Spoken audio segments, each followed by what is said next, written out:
ముందు బాబు గోగినేని అంటే హేతువాది అని మాత్రమే మనకు తెలుసు. టీవీ డిబేట్స్లో అప్పుడప్పుడు కనిపిస్తాడు కాబట్టి కొంతమందికి ఆయన ఎవరో తెలుసు. కానీ బిగ్ బాస్ వచ్చాక ఆయన అందరికీ సుపరిచితం అయ్యాడు. కానీ ఇప్పుడు ఒక షాకింగ్ న్యూస్ ఒకటి వైరల్గా మారి సోషల్ మీడియాలో హల్చల్ చేస్తోంది. అదేంటంటే బాబు గోగినేని గారిని ఈరోజు సాయంత్రం 4:30 గంటలకు అరెస్ట్ చేశారని, అతడిపై 16కు పైగా కేసులు నమోదయ్యాయనే వార్త బీభత్సం సృష్టిస్తోంది. అందుకనే బిగ్ బాస్ హౌస్ నుండి వచ్చిన ప్రతి ఒక్కరూ న్యూస్ ఛానల్స్కి ఇంటర్వ్యూస్ ఇస్తారు బిగ్ బాస్ గురించి. కానీ బాబు గోగినేని ఏ ఇంటర్వ్యూ ఇవ్వకపోవడంతో ఇది నిజం కావచ్చని బలంగా నమ్ముతున్నారు నెటిజన్స్. అయితే బాబుని అరెస్ట్ చేయాలని బిగ్ బాస్ హౌస్లో ఉన్నప్పుడే వచ్చిన వార్త నిజం.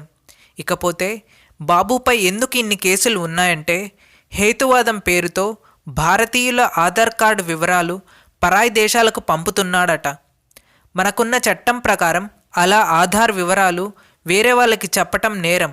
ఎందుకంటే మనకు సంబంధించిన బ్యాంక్ డీటెయిల్స్, ల్యాండ్ డీటెయిల్స్, మన ఆస్తిపాస్తుల వివరాలన్నీ ఆధార్కే అనుసంధానం చేసుంటాం కాబట్టి.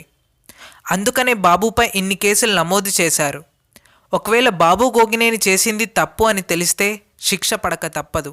బాబు గోగినేనిని అరెస్ట్ చేయడం కరెక్ట్ అని మీరు భావిస్తున్నారా, లేక తప్పు అని భావిస్తున్నారా? మీ అభిప్రాయం కరెక్ట్ అయితే ఎస్ అని, లేకపోతే నో అని మీ అభిప్రాయాల్ని కామెంట్స్ రూపంలో చెప్పండి.